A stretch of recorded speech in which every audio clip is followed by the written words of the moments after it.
네, 안녕하십니까.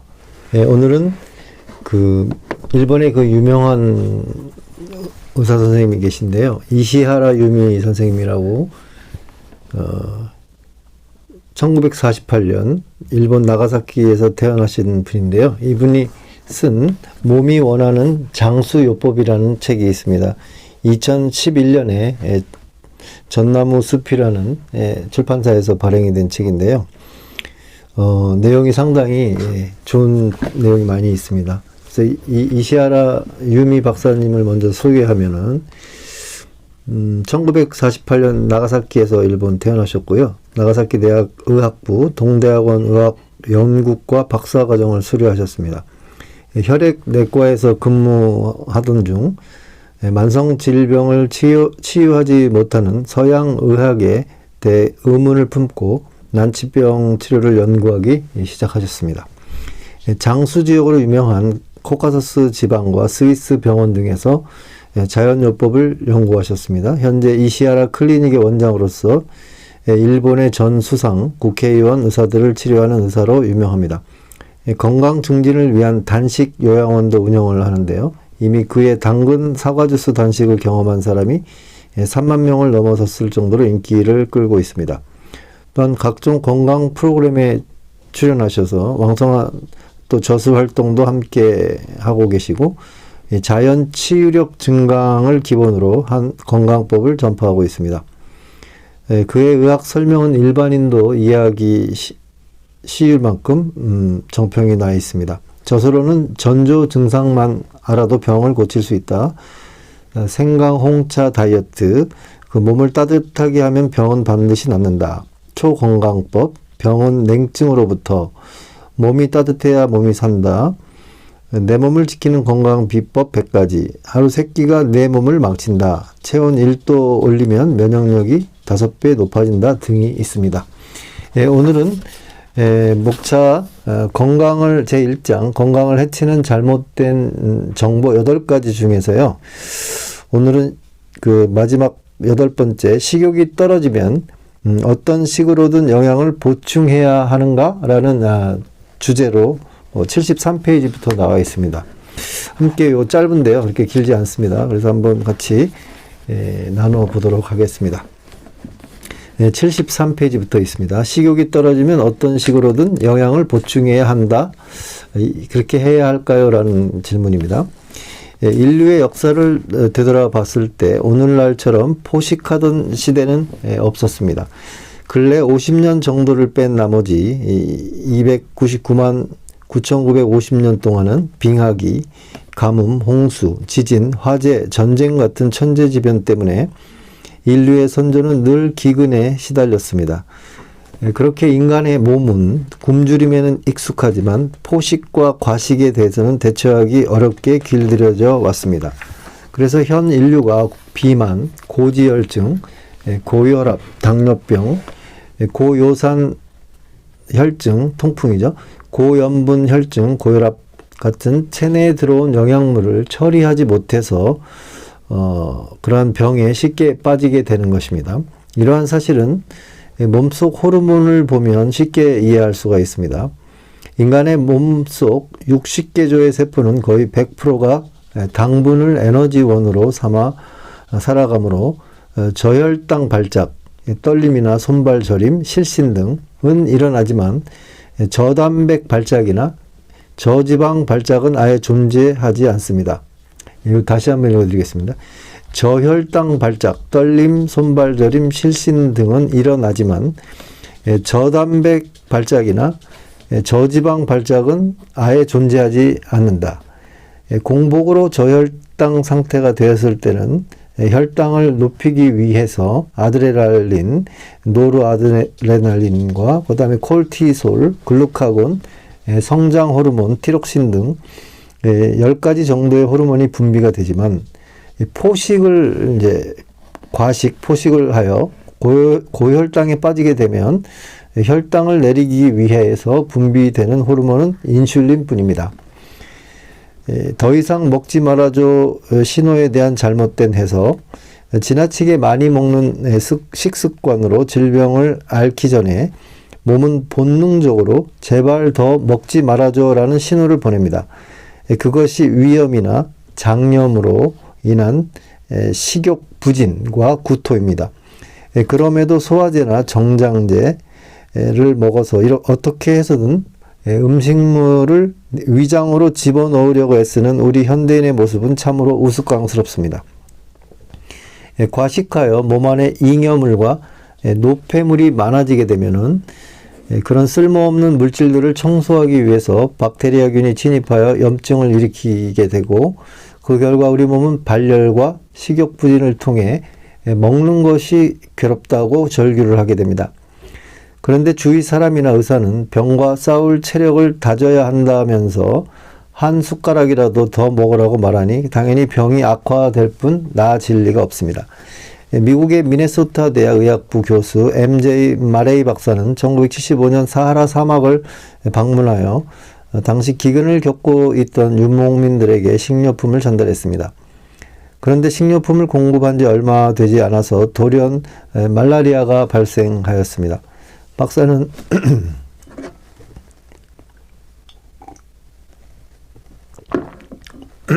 박사는 이런 사실을 단서로 삼아 다음과 같은 여러 가지 사례를 고찰 및 검토하였습니다. 기근에 시달리는 에티오피아의 소말리아 유목민에게 식료품이 공급되자 말라리아, 브루셀라 병, 결핵 같은 감염증이 생겨났다.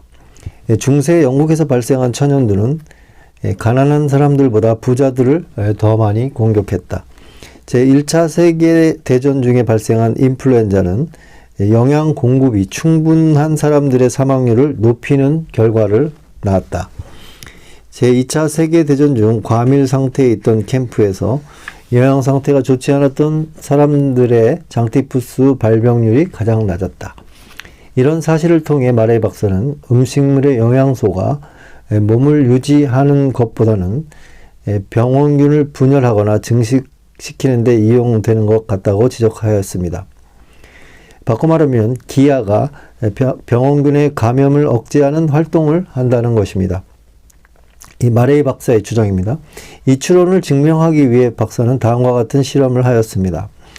우선 쥐 100마리를 아무런 균에 감염되지 않은 쥐와 복강에 병원균을 넣어 일부러 병에 걸리게 한 쥐로 나누었습니다. 이 두 그룹을 각각 자유롭게 음식을 먹을 수 있는 그룹과 위에다가 튜브를 넣어서 억지로 먹이는 그룹으로 다시 나누어 사망률과 평균 생존일수를 살펴보았습니다.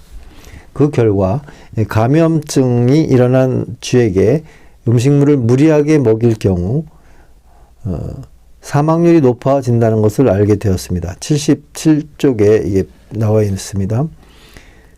즉 감염증이 있을 때 체력을 키운다는 이유로 무리하게 먹는 것이 얼마나 몸에 나쁜지를 증명한 것입니다. 결국 마레이 박사도 식욕 부진은 자신의 몸에 대한 방위 반응에서 아주 중요한 역할을 하고 있다고 결론을 내렸습니다. 그러면 이 표를 한번 나눠보면요. 1군 같은 경우는 이제 감염되지 않은 쥐 10마리입니다. 처방은 매일 아침 2g의 먹이를 위 튜브로 먹입니다. 강제로 먹이는 거죠. 그 외에는 자유롭도록 먹게 했습니다. 근데 사망률은 0%입니다. 2군에서는 감염되지 않은 쥐 30마리인데 자유롭게 먹기를 하고 매일 아침 위 튜브를 넣지만 그 안에 먹이는 넣지 않습니다. 그 다음에 0.85%의 식염수 0.2ml를 복강 내 주사를 했습니다. 근데 사망률은 0%입니다. 3군은 감염된 쥐 30마리를 대상으로 복강 안에 병원균을 0.85%의 식염수 0.2ml에 녹여서 주사하여 감염시킵니다. 그래서 자유롭게 먹게 합니다. 그 다음에 매일 아침 위 튜브를 넣었지만 그 안에 먹이는 넣지 않습니다. 이 경우 사망률은 43%였고 평균 생존 일수는 8.7일이었습니다. 그 다음에 4군 감염된 쥐 30마리를 기준으로 대상으로 복강 안에 3군과 같은 병원균을 주사하고 감염을 일으켰습니다. 그 다음에 매일 아침 위 튜브를 넣어 강제적으로 먹이를 2g씩 먹게 했습니다. 그 외에는 자유롭게 먹게 했습니다. 이 경우 사망률이 93%, 그 다음에 평균 생존 일수는 3.9일이었습니다. 이 마레이 박사의 쥐실험 결과입니다. 그 다음에 영양 과잉은 백혈구를 게으르게 만든다. 자, 지나친 영양의 섭취는 백혈구의 활동을 떨어뜨리는 결과도 낮습니다. 실제로 스웨덴의 카로린스카 대학에서는 외과 수술을 한 환자에게 영양 높은 수액을 투여했더니 수액의 투여량이 많을수록 폐렴이나 담낭염, 수막염 같은 감염증이 쉽게 유발되었다고 합니다. 그러니까 외과 수술을 받은 환자에게 영양이 높은 수액을 투여했다는 거죠. 그랬더니 폐렴이나 담낭염을 수막염 같은 감염증이 쉽게 유발됐다는 보고를 했습니다. 이런 일이 생기는 이유는 포식한 백혈구가 게을러지기 때문입니다. 면역력의 주인공인 백혈구는 혈액안을 자유롭게 헤엄쳐 다니면서 혈액안의 당과 지방 등을 먹어치우고 혈액안과 몸속 노폐물이나 병원균 같은 유해물을 탐식하면서 처리하는 역할을 합니다.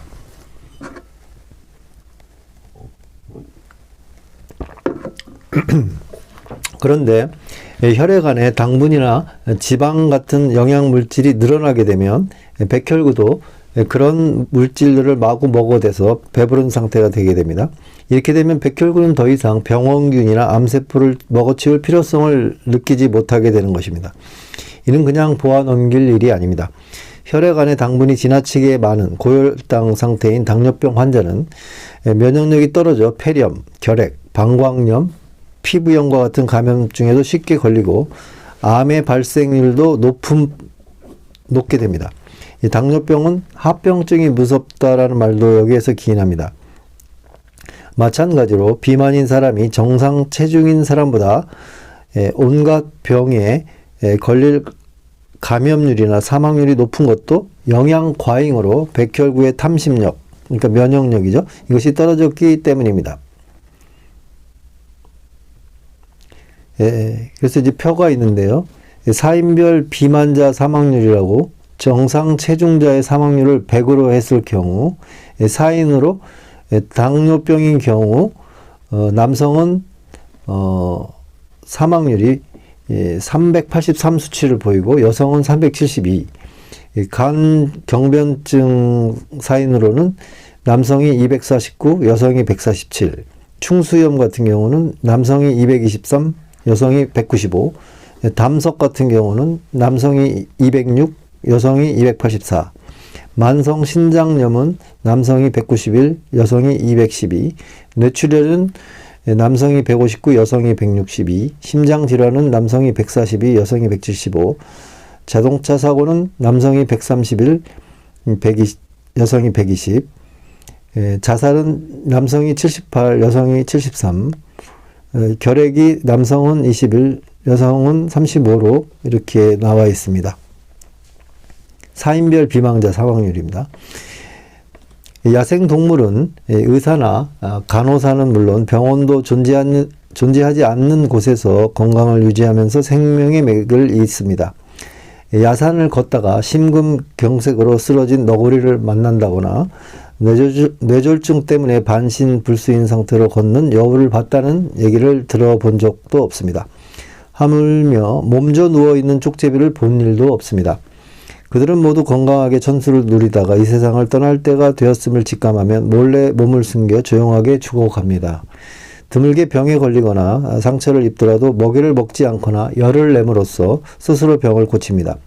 우리 인간도 동물입니다. 그런 점에서 발열과 식욕 부진, 이 소식이야말로 인간의 건강을 지켜주는 최고의 명의임을 인정해야 합니다.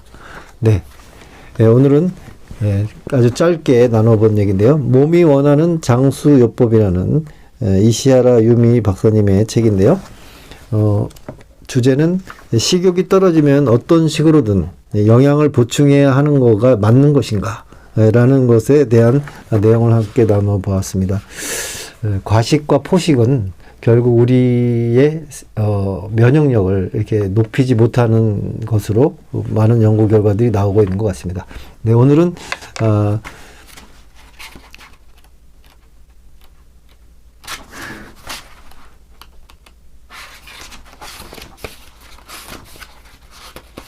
건강을 해치는 잘못된 정보 8가지 중에서 8번째, 식욕이 떨어지면 어떤 식으로든 영양을 보충해야 하는가라는 파트를 나누어 보았고요.